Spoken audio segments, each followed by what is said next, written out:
dua sifat yang berkaitan, yaitu Ar-Rabbu dan As-Samadu. Pada pertemuan yang lalu kita membahas Al-Ilahu dan Al-Wahidu dan Al-Ahadu. Jadi kalau kita membahas Allah itu sebagai Al-Ilah, kita membahas Allah sebagai satu-satunya Tuhan yang layak disembah dan layak diabdi, layak ditaati, layak dicintai, layak dituruti. Dan itu hanya satu-satunya Allah yang Maha Al-Wahid dan Al-Ahad. Al-Wahid itu satu, tidak ada Tuhan yang kedua, ketiga, keempat, tidak ada. Al-Ahad itu artinya Allah itu satu, tidak ada yang menyamainya. Jadi Allah itu unik. Unik itu artinya tidak ada yang menyamainya. Pagi ini kita akan membahas sisi yang berbeda, yaitu Allah bersifat Ar-Rabbu. Kita menerjemahkannya dalam bahasa Indonesia Tuhan. Tapi kalau kita mengatakan Tuhan itu menjadi ambigu, karena Tuhan itu bisa berarti dalam bahasa Arab itu Al-Ilah, bisa Ar-Rabbu. Kalau Al-Ilah itu Tuhan yang kita mengabdi kepadanya. Tapi kalau Ar-Rabbu, Tuhan yang menciptakan dan mengatur kita. Jadi kalau ibaratnya kalau kita buat panah, Al-Ilah itu panahnya kita berbuat untuk Allah. Ya, panahnya ke atas menuju ke Allah. Ini simbol saja ya.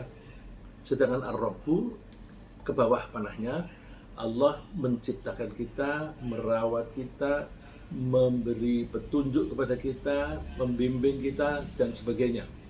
Itu Allah sebagai Ar-Rabbu.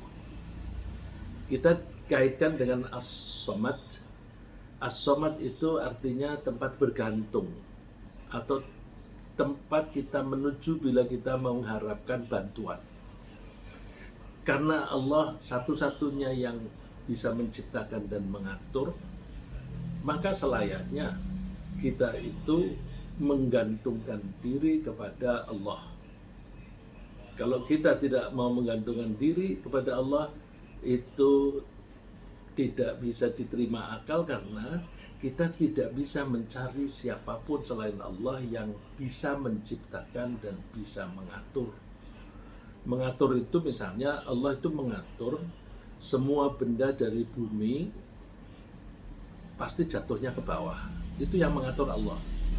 Kalau ada orang mengatakan aku bisa mengatur, coba saja batu bikin jatuhnya ke atas. Tidak bisa. Ya. Oleh karena itu, karena memang tidak ada yang bisa menciptakan dan tidak ada yang mengatur, maka seharusnya lah kita itu menggantungkan diri kepada Allah. Allah itu mencipta dan mengatur segala sesuatu, maka seharusnya kita tunduk dan berserah diri hanya kepada Allah Subhanahu wa Ta'ala. Ya.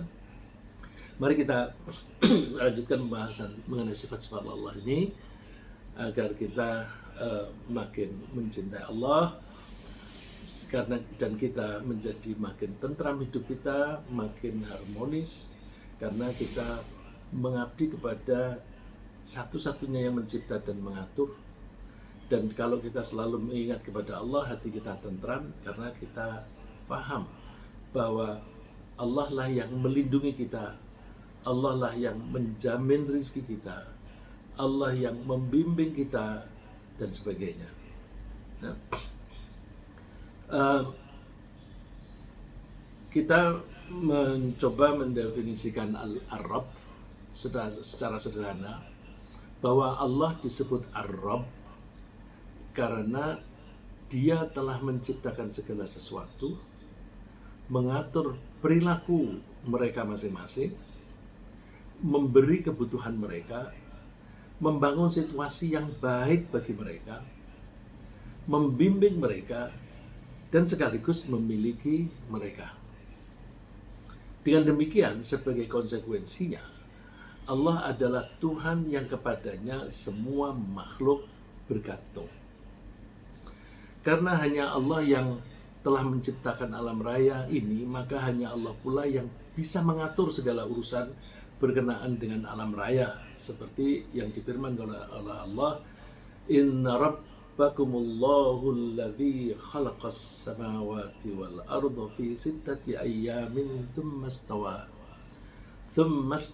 'alal 'arsy yughshil laila an-nahara yatlubhu hafitha والشمس والقمر والنجوم مسخرات بأمره ألا له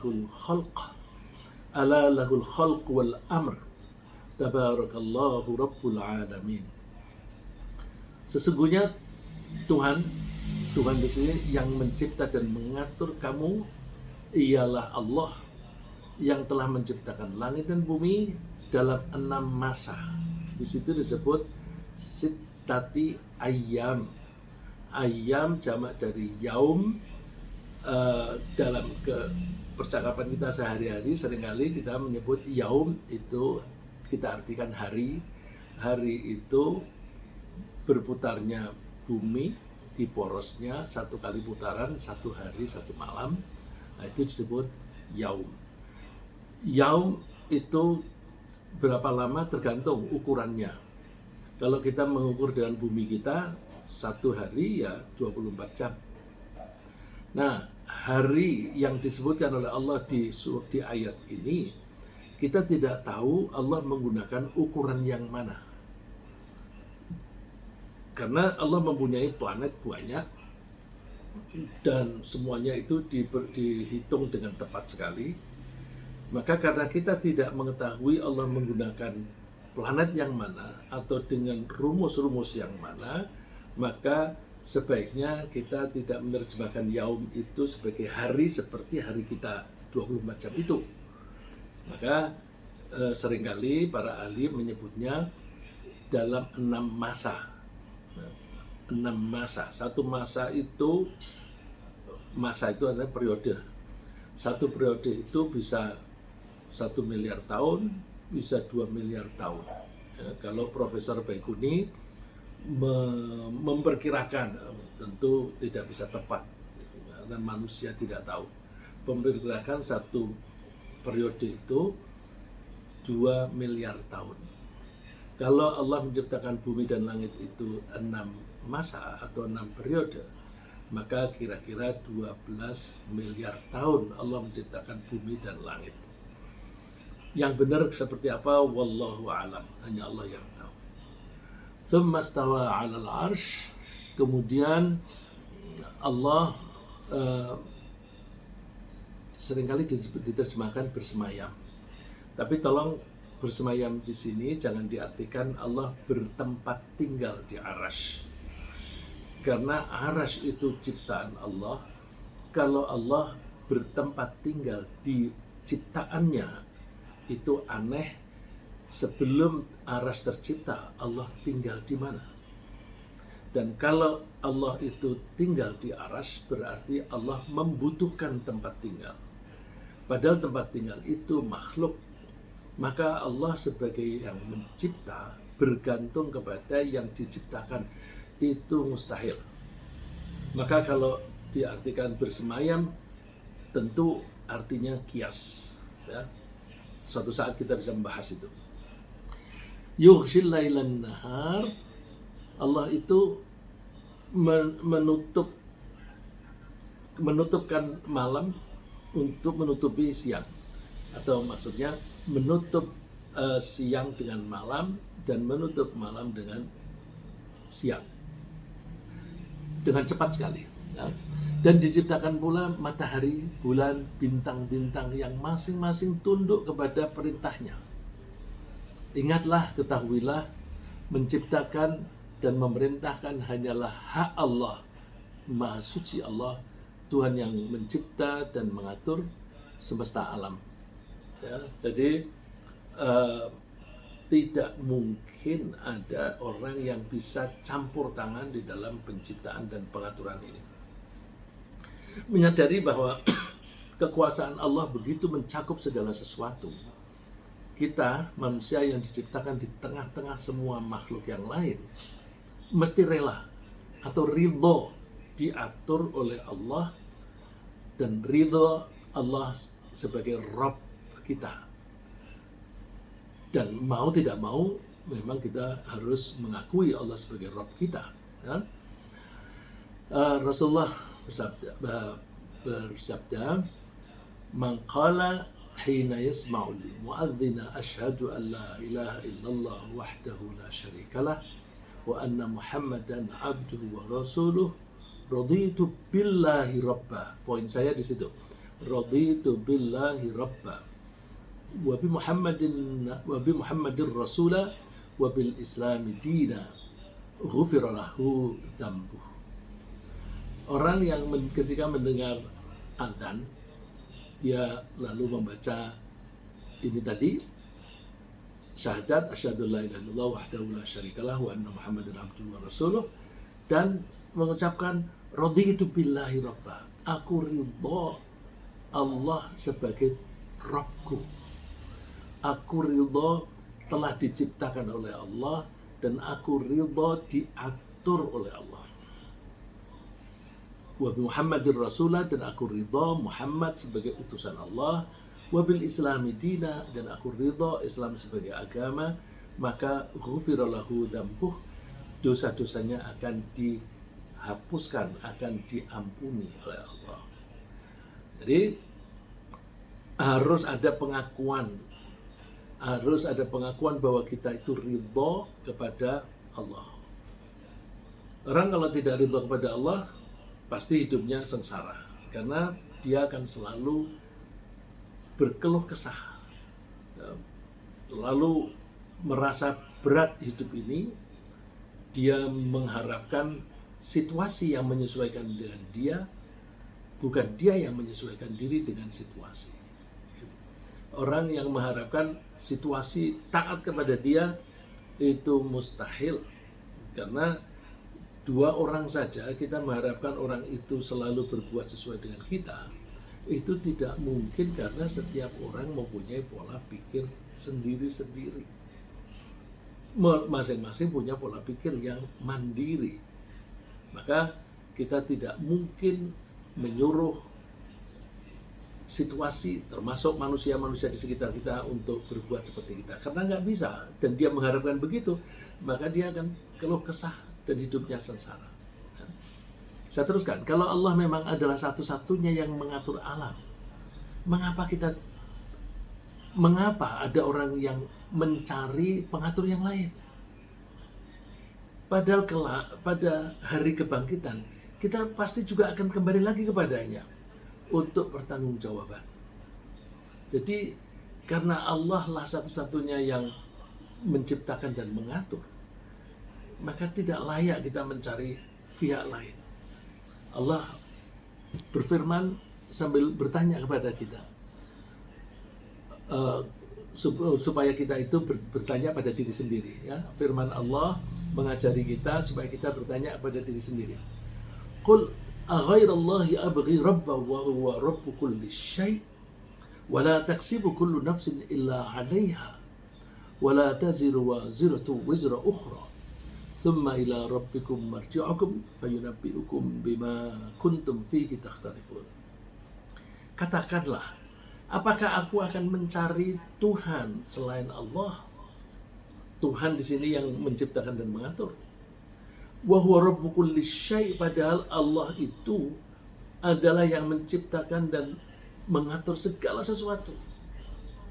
Wala taksibu kullu nafsin illa 'alaiha. Tidak ada seseorang itu berbuat sesuatu kecuali perbuatannya itu akan kembali menimpa dirinya sendiri. Kalau dia berbuat baik, dia akan mendapatkan akibat baiknya.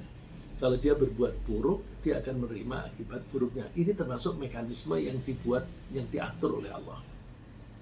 Karena masing-masing itu akan menerima hasil perilakunya sendiri, maka seseorang tidak akan menanggung kesalahan orang lain. Wala taziru waziratu wizra ukhra. Seseorang tidak akan menanggung kesalahan orang lain. Misalnya ada orang tiba-tiba maki-maki kita, biarin aja. Dia maki-maki itu, perbuatan dia nanti berakibat pada dia sendiri. Kita tidak akan menanggung kesalahan itu. Nah, kalau kita merespon dengan balas maki-maki, kita menjadi berbuat buruk yang nanti akibatnya pada diri kita. Toh besok juga kita kembali kepada Allah, bertanggung jawab itu masing-masing. Kita tidak menanggung kesalahan dia, dia tidak menanggung kesalahan kita. Nah, ini seringkali diterjemahkannya setiap orang tidak menanggung dosa orang lain. Disebutnya dosa. Sebenarnya dosa itu ya akibat dari perbuatannya sendiri. Karena hanya Allah yang bisa mencipta dan mengatur segala sesuatu, maka hanya dialah tempat bergantung, yaitu As-Samad. Dan kita mesti berserah diri kepadanya dan menggantungkan segala urusan dan kebutuhan kita kepadanya.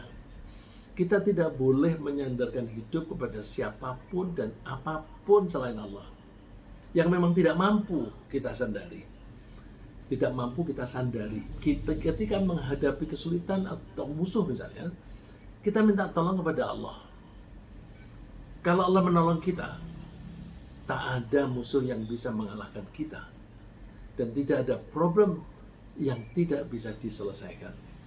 Allah berfirman, "Iyansurkumullahu fala ghaliba lakum, wa iyakhdzulkum faman alladhi yansurukum min ba'dih, wa 'alallahi falyatawakkalul mu'minun."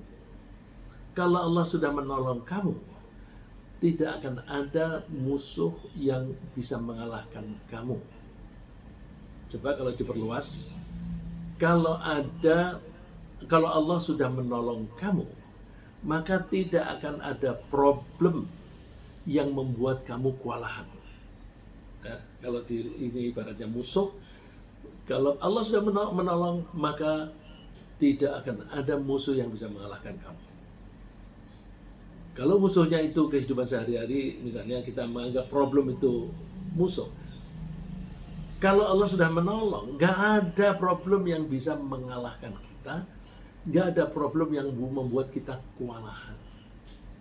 Kita akan bisa menyelesaikan problem itu dengan baik seperti janji Allah, "Wa may yattaqillaha yaj'al lahu makhraja." Siapa yang bertakwa kepada Allah, Allah akan memberi dia solusi, jalan keluar terhadap masalah apapun. Berarti kita tidak akan kewalahan menghadapi problem. Wa iyakhdzulkum faman dzalladzi yansurukum min ba'dillah. Tapi kalau Allah membiarkan kamu tidak memberi pertolongan, siapa yang bisa menolong kamu selain Allah? Oleh karena itu, hanya kepada Allah lah hendaknya semua orang mukmin itu berserah diri, bertawakal. Jadi konsekuensi dari pemahaman kita bahwa Allah lah satu-satunya yang mencipta dan mengatur, maka kita berserah diri kepada Allah. Berserah diri kepada Allah itu bisa berarti kita itu tunduk patuh, berarti Islam. Jadi Islam itu berserah diri kepada Allah, tunduk patuh. Kalau berserah diri, misalnya kita berusaha segala sesuatu, hasil dari usaha kita itu kita kembalikan kepada Allah. Terserah Allah nanti mengambil keputusan, aku memperoleh hasil kayak apa, terserah Allah. Nah, yang menyerahkan yang kedua ini namanya tawakal. Jadi dua-duanya itu harus kita jalani. Kita berserah diri, tunduk patuh kepada Allah. Kalau kita tunduk patuh kepada Allah, kita akan berperilaku sesuai dengan aturan-aturan Allah, baik aturan alamiah, sunnatullah, ya, maupun aturan-aturan yang sifatnya syariah. Ya. Oleh karena itu, memahami dua sifat ini, kita tidak ada lain kecuali tunduk patuh kepada Allah dan berserah diri kepada Allah. Nah, bertawakal itu adalah ciri khas dan sekaligus bukti keimanan dan keislaman seseorang. Bila seseorang tidak mau bertawakal, itu berarti dia tidak beriman dan tidak meyakini bahwa Allah adalah yang mengatur segalanya. Dia lebih mengandalkan pada usahanya sendiri daripada kekuasaan Allah. Dan dia menyandarkan pada kemampuannya sendiri. Dia merasa bahwa dia mampu. Berjalan 1 kilo aku bisa. Aku latihan tiap hari. Setiap hari aku berjalan 5 kilo. Kalau ada perlombaan hanya berjalan 1 kilo, aku pasti bisa. Kita tidak boleh seperti itu. Karena bisa jadi nanti ketika berjalan 1 kilo, tiba-tiba kaki kram, nggak bisa. Atau tersandung, jatuh, nggak bisa melanjutkan. Jadi kita boleh berusaha, tapi hasilnya seperti apa, itu semua di tangan Allah. Dan bertawakal itu bukti keimanan dan bukti keislaman. Seperti yang dituturkan oleh Allah, mengutip kata Nabi Musa, yang Nabi Musa itu sendiri mengatakannya mendapat wahyu dari Allah. Wa qala Musa ya qaumi in kuntum amantum billahi fa alaihi tawakkalu in kuntum muslimin. Di kalimat ini ada perintah tawakal, dan syarat yang disebutkan di sini ada 2, iman dan Islam.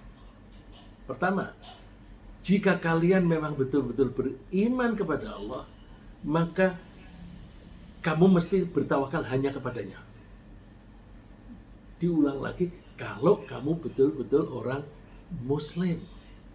Jadi tawakal itu adalah ciri khas orang mukmin dan orang Muslim. Kalau ada orang tidak mau tawakal, berarti dia bukan Muslim, bukan mukmin. Nah, orang yang menyandarkan urusannya kepada Allah akan memperoleh jaminan bahwa mereka tidak akan bisa digoda oleh setan. Sehingga kecil kemungkinan tergelincir ke dalam kesesatan dan ke dalam neraka. Logikanya ya saja. Karena kalau kita itu mengandalkan pada kemampuan kita, aku bisa, itu sombong. Dan orang sombong itu kecenderungannya membanggakan diri.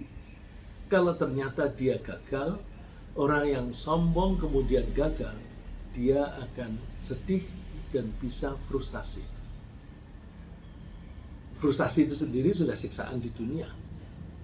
Tapi kalau orang itu bertawakal kepada Allah, maka perasaan-perasaan kecewa, frustasi dan sebagainya itu tidak ada.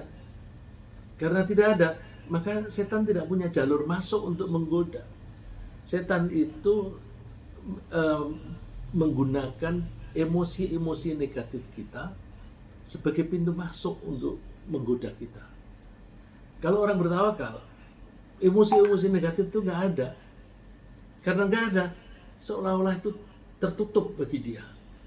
Maka firman Allah, ini jaminan Allah sendiri, innahu laisa lahu sultanun 'alal ladzina amanu wa 'ala rabbihim yatawakkalun. Tidak akan ada kemampuan bagi setan untuk menggoda orang-orang yang beriman kepada Tuhannya dan bertawakal kepadanya. Jadi di Al-Quran Allah menyebut terhadap setan, setan tidak akan bisa menggoda orang yang beriman dan bertawakal. 1. Dan yang lebih populer, yang sering kita dengar, bahwa orang yang ikhlas hidupnya ini hanya diperuntukkan oleh Allah, al-mukhlasin, setan tidak akan bisa menggoda. Kalau tidak bisa menggoda, setan tidak bisa menggoda mukhlasin, itu bahkan pengakuan iblis sendiri. Iblis berjanji akan menggoda anak cucu Adam, kecuali mereka yang mukhlasin, yang memurnikan kehidupannya hanya untuk Allah. Sedangkan ayat ini, bahwa orang yang beriman dan bertawakal itu tidak akan bisa digoda oleh setan, ini dari Allah. Jadi setidak-tidaknya ada 2 itu. kalau kita ingin terbebas dari godaan setan. Satu, kita tulus ketika beribadah dan berlaku hanya untuk Allah, dan itu sejalan dengan as-samad tadi, sejalan dengan pengakuan kita bahwa Allah adalah satu-satunya Tuhan. Dan kemudian kita berserah diri kepada Allah. Nah, karena kita itu berserah diri, maka kalau kita menghadapi setan, kita nggak boleh nantang-nantang. Hai setan, sini. Kalau berani aku tempeleng. Begitu orang itu mau ngomong begitu, dia sudah menjadi sombong. Dia merasa lebih hebat daripada setan. Itu sombong. Sombong itu temannya neraka. Udah celaka sendiri dia. Jadi bukan begitu. Kalau mau menghadapi setan, caranya gimana? Kita mohon perlindungan. A'udzubillahi minasyaitonir rajim. Aku mohon perlindungan kepada Allah. Ini kan artinya berserah diri kepada Allah. Ya Allah, setan goda saya, Allah. Saya tidak bisa menghadapi sendiri. Maka tolong hindarkan aku dari godaan setan. Bahkan jauhkan setan dari kamu. Wa'udzubika rabbi ayyahdurun. Aku mohon perlindungan padamu, jangan sampai setan datang kepada saya. Jadi itu ucapan a'udzubillah itu implementasi dari berserah diri kepada Allah. Orang yang menyandarkan urusannya kepada Allah bahkan dijamin akan masuk surga. Walladzina amanu wa 'amilus solihati lanubawwi'annahum minal jannati ghurafan tajri min tahtihal anharu khalidina fiha ni'ma ajrul 'amilin alladzina sabaru wa 'ala rabbihim yatawakkalun. Orang yang beriman dan beramal soleh akan kami tempatkan di surga, tempat yang tinggi yang di bawahnya itu mengalir sungai-sungai. Mereka kekal di sana. Itu adalah pahala yang paling baik bagi orang yang beramal. Siapa mereka? Alladzina sabaru wa 'ala rabbihim yatawakkalun. Yaitu orang-orang yang sabar dan bertawakal kepada Tuhannya. Jadi mengimplementasikan as-samad dengan cara kita bertawakal kepada Allah, maka ujung-ujungnya insya Allah adalah surga. Tidak layak bagi siapapun bersandar atau menggantungkan diri atau berserah diri kepada selain Allah. Kenapa? Karena mereka itu menolong diri sendiri pun tidak bisa. Am lahum alihatun tamna'uhum min dunina la yastati'una nasra anfusihim wa lahum minna yushabun. Apakah mereka itu mempunyai Tuhan-Tuhan yang bisa mencegah siksaan dari kami, dari Allah misalnya? Ada orang yang berbuat dosa akan disiksa oleh Allah. Kalau orang itu menyembah Tuhan yang lain, apakah Tuhan yang disembah yang lain itu bisa menghalang-halangi siksaan Allah? Tidak bisa. Bahkan mereka itu sendiri menolong diri sendiri pun tidak bisa. Dan mereka tidak akan dilindungi dari siksaan neraka. Nah, orang yang menyandarkan hidupnya kepada selain Allah akan kecewa. Karena selain Allah tidak ada yang mampu menciptakan bumi tempat dia berpijak, tidak bisa menumbuhkan pepohonan yang dia makan, tidak bisa membuat gravitasi yang menyebabkan dia bisa istirahat. Bahkan berpartisipasi menciptakan hanya sebagian kecil dari bumi saja yang diakui Tuhan-Tuhan itu nggak bisa. Coba yang disebut oleh manusia Tuhan selain Allah, siapapun, apakah punya andil dalam menciptakan bumi? Misalnya orang yang menyembah matahari, emangnya matahari itu membuat sedikit pun bagian dari bumi? Enggak ada. Apalagi kalau yang disembah itu manusia. Manusia disembah, dia tidak bisa menciptakan bumi, tidak bisa menciptakan mekanisme yang ada di alam raya ini. Bahkan dianya mati sendiri. Begitu kok disembah. Maka rugi orang-orang yang menyandarkan hidupnya pada selain Allah. Allah menantang. Qul ara'aytum ma tad'una min dunillahi aruni madza khalaqu minal ardi am lahum syirkun fis samawat. Katakan, tunjukkanlah kepadaku tentang apa yang kamu sembah selain Allah. Perlihatkan kepadaku apakah apa yang telah mereka ciptakan dari bumi ini. Ambil, apakah dia menciptakan batu? Menciptakan air? Enggak ada. Atau apakah mereka berserikat dengan Allah dalam menciptakan langit? Ikut saham membuat langit aja juga tidak. Apalagi membuat langit secara keseluruhan. Enggak mungkin. Bahkan selain Allah itu yang disembah, menciptakan lalat saja tidak bisa. Binatang kecil, lalat, itu mereka tidak bisa membuat. Apalagi menciptakan makanan untuk konsumsi mereka sendiri. Nggak bisa. Allah menantang, ya ayyuhan nasu duriba mathalun fastami'u lah. Wahai manusia, sini diberi perumpamaan, dengarkan. Innal ladzina tad'una min dunillahi la yakhluqu dzubaba walau ijtama'u lah. Itu Tuhan-Tuhan yang kamu sembah selain Allah tidak mungkin bisa menciptakan satu ekor lalat pun meskipun mereka semua bergabung. Menciptakan patung lalat saja tidak bisa. Apalagi menciptakan lalatnya. Menciptakan patung lalat. Mungkin bentuknya bisa seperti lalat. Tapi lalat kan tidak hanya bentuk. Di dalam lalat itu ada ususnya, ada jantungnya, dan sebagainya. Bagaimana mau menciptakan itu? Jadi betapa kurang bisa berpikir orang-orang yang menyembah selain Allah, orang-orang yang menyandarkan diri kepada Allah. Itu sekali-sekali menyempatkan diri untuk merenung sehingga tidak menyandarkan diri kepada yang salah. Nah, ini pada zaman modern ini banyak orang salah langkah dalam menyandarkan hidupnya. Mereka menyandarkan hidup atau mengandalkan hidupnya pada harta. Jadi, contohnya, kalau hitung-hitung, aku masih punya deposito 100 juta. Aku 1 bulan kebutuhanku kan 10 juta. Berarti kalau aku punya deposito 100 juta, aku masih bisa hidup 10 bulan lagi. Omongannya, aku masih bisa hidup 10 bulan lagi. Habis itu, nggak tahu deh. Aku nggak punya duit untuk itu. Belum punya, nanti apa kata nanti. Lah, dia hanya menyandarkan hidup pada harta. Kalaupun ada orang punya aset triliunan rupiah pun bisa juga mati. Jadi duit itu tidak membela, jangankan mati, sakit aja. Itu kalau ada orang sakit, misalnya yang serius begitu ya.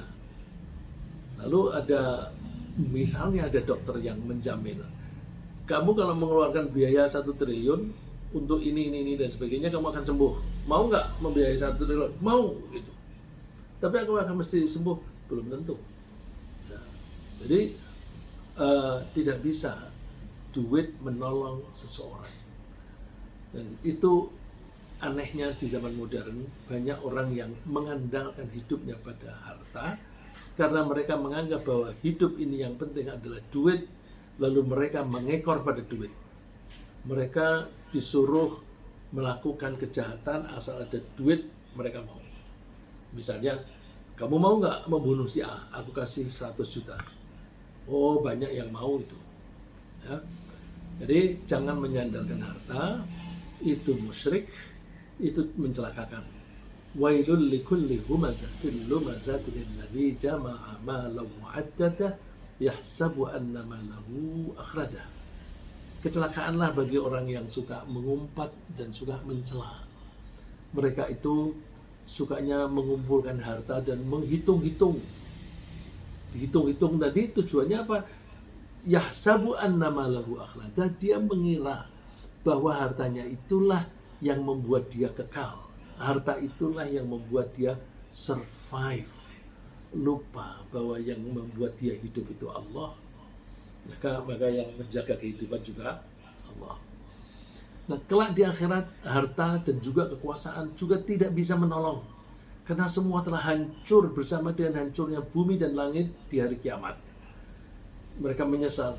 Ya laitaha kanatil qadiyah ma aghna anni maliyah halaka anni sultaniyah. Wahai kiranya kematian itulah yang menyelesaikan segala. Dikira kalau sudah mati itu sudah nggak ada pertanggungjawaban. Karena ada pertanggungjawaban, dulu hanya sibuk ngumpulin duit, tak dengan korupsi tak apa, supaya bisa korupsi harus mempunyai jabatan, maka mereka mencari jabatan, jabatan dikejar, mengejar jabatan pakai duit, macam-macam. Ternyata di akhirat, ma aghna anni maliyah, hartaku tidak bisa menolong aku, dan kekuasaanku udah hilang, hancur, nggak ada gunanya. Jadi kita kalau melihat ada orang yang ambisi jabatan untuk mendapatkan harta, ya, ini mendapatkan harta dari negara supaya bisa mengambil kekayaan dari negara, maka lembaga yang suka ngorek-ngorek koruptor dimandulkan dulu, KPK-nya dimandulkan. Terus habis itu korupsi merajalela di sana sini. Kenapa korupsi? Supaya nanti duit hasil korupsi bisa dipakai untuk nyogok orang-orang nanti memilih partaiku ya, dan sebagainya.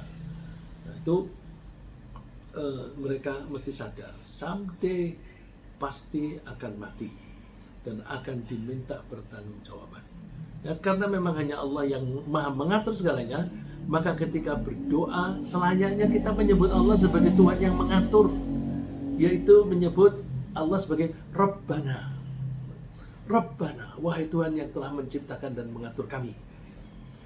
Misalnya ketika kita mohon supaya diberi kebaikan di dunia dan akhirat, kita mohonnya Rabbana atina fid dunya hasanah wa fil akhirati hasanah wa qina adzabannar. Kita mulai dengan Rabbana. Jadi ketika kita berdoa pakai Rabbana, itu sekaligus kita mengakui bahwa Tuhan memang Engkau yang menciptakan dan Engkau yang mengatur. Maka kami minta kepadamu Allah. Kami minta kebaikan di dunia dan kebaikan di akhirat. Misalnya lagi, Rabbana hablana min azwajina wa dhurriyyatina qurrata a'yun. Kita mulai dengan Rabbana, wahai Tuhan yang mencipta dan mengatur kami, jadikanlah keluarga kami, istri, suami, anak-anak itu sebagai orang-orang yang menyenangkan. Dimulai dengan Rabbana hablana min azwajina wa dhurriyyatina dan seterusnya. Ya. Ketika kita memohon Allah untuk membimbing kita, untuk memperoleh kebaikan dan barokah, ketika kita pindah dari satu daerah ke daerah lain. Jadi misalnya di antara kita itu ada yang harus pindah, mungkin dipindah oleh perusahaannya atau lembaganya ke pindah tempat lain, atau pindah rumah, membeli rumah baru, atau kontrakannya pindah. Nah itu kita mohon kepada Allah, mohon perlindungan. Ketika kita pindah dari satu perusahaan, misalnya bekerja di satu perusahaan, pindah ke perusahaan lain, itu kita juga berdoa dengan memulai Rabbana atau Rabbi. Ya, Rabbana Tuhan kami, kalau Rabbi Tuhanku. Ini contoh kalau kita mau pindah dari satu tempat ke tempat lain, atau pindah dari satu perusahaan ke perusahaan lain.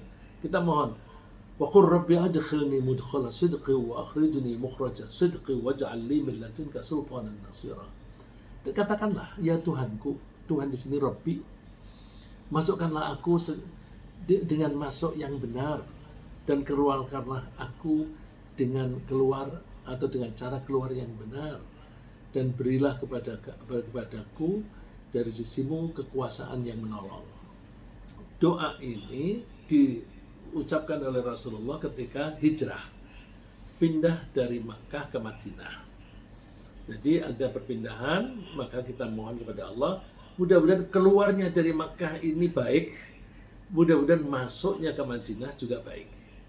Kalau kita bekerja di perusahaan A, kemudian kita entah karena suatu hal, bisa sebab di dalam atau sebab yang ada pada kita sendiri, terus kita memutuskan untuk pindah perusahaan lain.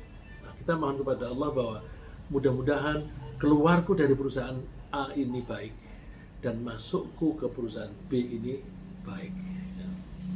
Ada doa pendek yang diformulasikan oleh Allah sendiri di Al-Quran, pendek bacaannya dan bagus isinya, yang Allah janjikan surga bagi pembacanya. Walladzina yaquluna rabbana hab lana min azwajina wa dzurriyyatina qurrata a'yunin waj'alna lil muttaqina imama. Tadi sudah saya baca juga sebagian. Dan mereka yang mengatakan Rabbana, wahai Tuhan yang menciptakan dan mengatur kami, hab lana min azwajina wa dzurriyyatina qurrata a'yun. Anugerahkanlah kepada kami pasangan-pasangan kami. Pasangan ini bisa suami, bisa istri, dan keturunan-keturunan kami sebagai penyenang hati, pelita hati. Dan jadikanlah kami imam bagi orang-orang yang bertakwa. Orang yang berdoa ini dijanjikan surga bagi Allah. Karena kelanjutan dari ayat ini itu ulaika yujzaunal ghurfah, di ayat berikutnya ya. Ulaika yujzaunal ghurfata bima sabaru wa yulaqawna fiha tahiyyatan wa salama khalidina fiha hasunat mustaqarra wa muqama. Mereka itulah orang yang dibalas oleh Allah, dibalas dengan martabat yang tinggi di surga karena kesabaran mereka, dan mereka di surga akan disambut dengan penghormatan dan ucapan yang menyenangkan. Ya, salam, toba lakum, ya, selamat dan beruntunglah kamu.